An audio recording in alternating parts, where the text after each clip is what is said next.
పోతులూరి వీరబ్రహ్మేంద్ర స్వామి గారు రాబోయే రోజుల్లో ఎలాంటి విపత్తులు సంభవిస్తాయో ముందుగానే ఊహించి తన కాలజ్ఞానాన్ని రచించారు. ఆ స్వామి చెప్పిన విధంగానే కాలజ్ఞానంలోని విషయాలు చాలా వరకు నిజంగానే జరిగాయి. అయితే క్రీస్తు శకం 1608లో వీరబ్రహ్మం గారు అవతరించి భవిష్యత్తులో జరగబోయే విపత్తులను ఆయన ముందుగానే దర్శించి దానినే కాలజ్ఞానం అనే పేరుతో ఎన్నో తత్వాల రూపంలో బోధించారు. వ్యక్తిగతంగా ఎన్నో మహిమలు చూపెట్టాడు కూడా. మరి ఇప్పటికి బ్రహ్మంగారు చెప్పిన విషయాలు ఏంటి, కలియుగంలో ఆయన జన్మించే ముందు ఎలాంటి సంఘటనలు చోటు చేసుకున్నాయనే విషయాలు మనం ఇప్పుడు తెలుసుకుందాం. ఆయన తండ్రి మరణించిన తర్వాత తన తల్లి అనుమతితో బ్రహ్మంగారు పరబ్రహ్మను చేరుకునేందుకు ధ్యానం ఒక మార్గమని చెప్పి ఇంటిని వదిలి వెళ్ళిపోయాడు. అలా వెళ్ళిపోయిన బ్రహ్మంగారు ఒక రోజు రాత్రి అచ్చమ్మ గారి ఇంటి బయట నిద్రించాడు. మరుసటి రోజు ఉదయం ఆమె ఎవరు నీవు అని అడగ్గా బ్రతువు తెరువు కోసం వచ్చాను అని చెప్పాడు. ఏదైనా పని ఉంటే చెప్పండి అని అడగ్గా అప్పుడు అచ్చమ్మ తన దగ్గర ఉన్న గోవులను తోలుకెళ్ళమని చెప్పగా బ్రహ్మంగారు గోవుల కాపరిగా మారాడు. గోవుల కాపరిగా మారిన తర్వాత కాలజ్ఞానాన్ని మొదలుపెట్టేందుకు నిర్ణయించుకున్న వీరబ్రహ్మేంద్ర స్వామి అక్కడ ఉన్న ఒక తాటి చెట్టు ఆకులను కోసుకొని కొండగుహలో రాయటం మొదలుపెట్టాడు. పోతులూరి వీరబ్రహ్మేంద్ర స్వామి కాలజ్ఞానాన్ని ఒకేసారి చెప్పలేదు. రకరకాల సందర్భాల్లో వేరువేరు వ్యక్తులకు తెలియజెప్పారు. అంతేకాకుండా చాలా భాగాన్ని ఒకచోటే పాతిపెట్టారు. ఆ తర్వాత దానిపైన చింత చెట్టు మొలిచింది. ఆయన కాలజ్ఞానాన్ని ఎందుకు పాతిపెట్టారు, ఇలా ఎందుకు చేశారు అనే దానికి మాత్రం ఇప్పటి వరకు జవాబు దొరకలేదు.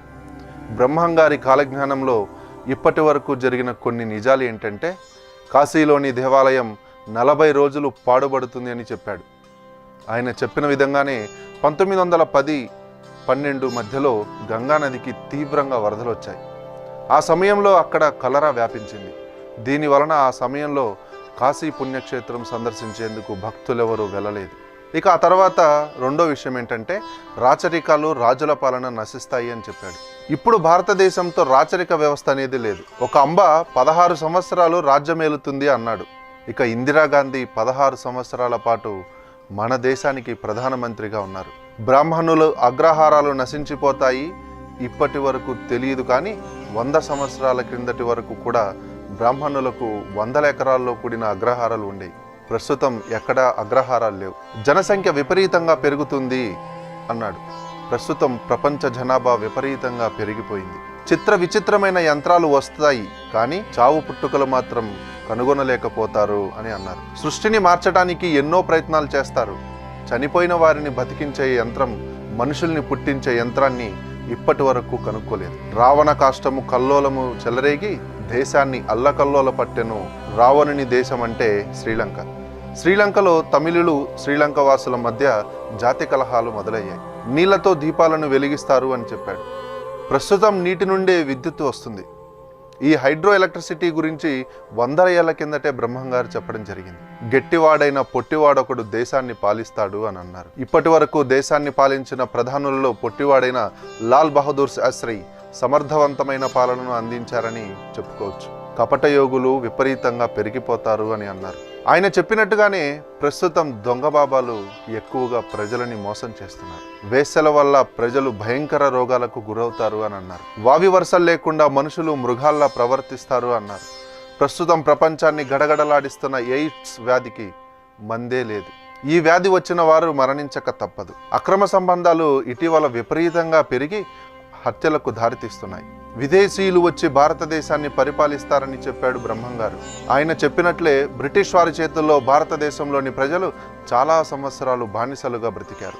ఇది ఇలా ఉంటే ఇప్పటి వరకు జరగనివి, రాబోయే రోజుల్లో జరిగే వాటి గురించి బ్రహ్మంగారు కాలజ్ఞానంలో ఏమని ఉందంటే, కృష్ణానది కనకదుర్గమ్మ వారి ముక్కు పుడకను అంటుకుంటుంది అని, ఒకవేళ జలప్రలయం ఏర్పడి లేదా భూకంపం వచ్చి నాగార్జున సాగర్ డ్యాం బీటలు పడి అలాంటి విపత్తే జరిగితే కృష్ణానది ఇంద్రకీలాద్రిని తాకే ప్రమాదం ఉంది అని చెప్పాడు. వేల సంవత్సరాల తర్వాత కాశీలో గంగ కనిపించకుండా మాయమైపోతుందని, దీనిపైన భిన్న వాదనలు కూడా ఉన్నాయి అని చెప్పనన్నా. చెన్నకేశ్వర స్వామి మహిమలు నాశనం అయిపోతాయి, ఇంకా కృష్ణానది మధ్య ఒక బంగారు రథం పుడుతుంది, దాన్ని చూసిన వారికి ఆ కాంతి వల్ల కనులు కనపడకుండా గుడ్డివారు అవుతారని కూడా ఉంది. పర్వతానికి ఒక ముసలి వస్తుంది. అది 8 రోజులు ఉండి బ్రహ్మరాంబ గుడిలో దూకి మేకపోతు వలె అరచి మాయమైపోతుంది అని చెప్పాడు. కలియుగాన 5000 సంవత్సరం పూర్తయ్యే కాలానికి కాశీలో గంగ కనపడదు. బెంగళూరు కామాక్షమ్మ విగ్రహం నుంచి రక్తం కారుతుంది.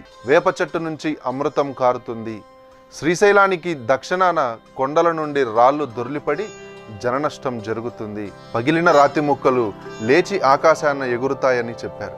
ఇక బ్రహ్మంగారి ఆయన జన్మరహస్యం గురించి మనం తెలుసుకున్నట్లయితే 5000 ఏళ్ల తర్వాత నేను శ్రీ వీరభోగ వసంతరాయల అవతారము దాల్చి మళ్ళీ జన్మిస్తాను. ఈ సంఘటన జరగటానికి ముందు అనేక విపరీత సంఘటనలు కనిపిస్తాయి. కాశీ అవతల గండకీ నదిలో సాలగ్రామములు నాట్యమాడతాయి, మనుషులతో మాట్లాడతాయని చెప్పారు. ఇలా భవిష్యత్తుని ముందే ఊహించి రాసిన బ్రహ్మంగారి కాలజ్ఞానంలో ఎన్నో విషయాలు చాలా వరకు నిజంగా జరిగాయి. ఇక రానున్న రోజుల్లో ఎలా ఉండబోతుంది అనేది తెలియదు. ఎలా ఉన్నా కానీ విధి ప్రకారం జరిగేవి జరుగుతూనే ఉంటాయి. కాలంతో పాటు మనం కూడా ముందుకు వెళ్లాల్సింది. ఇక ఆంధ్రప్రదేశ్ రాష్ట్రం వైఎస్ఆర్ కడప జిల్లా మైదుకూరుకు సుమారు 24 కిలోమీటర్ల దూరంలో కందిమల్లయ్యపల్లి అనే గ్రామంలో శ్రీ వీరబ్రహ్మేంద్ర స్వామి వారి ఆలయం ఉంది. ఇది చాలా పేరుగాంచిన పురాతనమైన మఠం. అయితే శ్రీ వీరబ్రహ్మేంద్ర స్వామి వారిని విష్ణువు యొక్క అవతారంగా కొందరు భక్తులు కొలుస్తారు.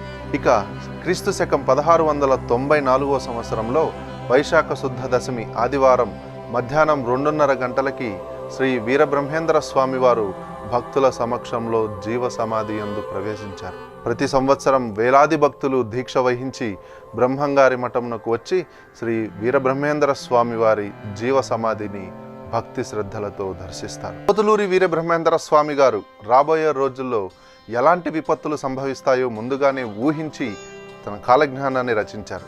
ఆ స్వామి చెప్పిన విధంగానే కాలజ్ఞానంలోని విషయాలు చాలా వరకు నిజంగానే జరిగాయి. అయితే క్రీస్తు శకం 1608లో వీరబ్రహ్మంగారు అవతరించి భవిష్యత్తులో జరగబోయే విపత్తులను ఆయన ముందుగానే దర్శించి దానినే కాలజ్ఞానం అనే పేరుతో ఎన్నో తత్వాల రూపంలో బోధించారు. వ్యక్తిగతంగా ఎన్నో మహిమలు చూపెట్టాడు కూడా. మరి ఇప్పటికి బ్రహ్మంగారు చెప్పిన విషయాలు ఏంటి? కలియుగంలో ఆయన జన్మించే ముందు ఎలాంటి సంఘటనలు చోటు చేసుకున్నాయనే విషయాలు మనం ఇప్పుడు తెలుసుకుందాం.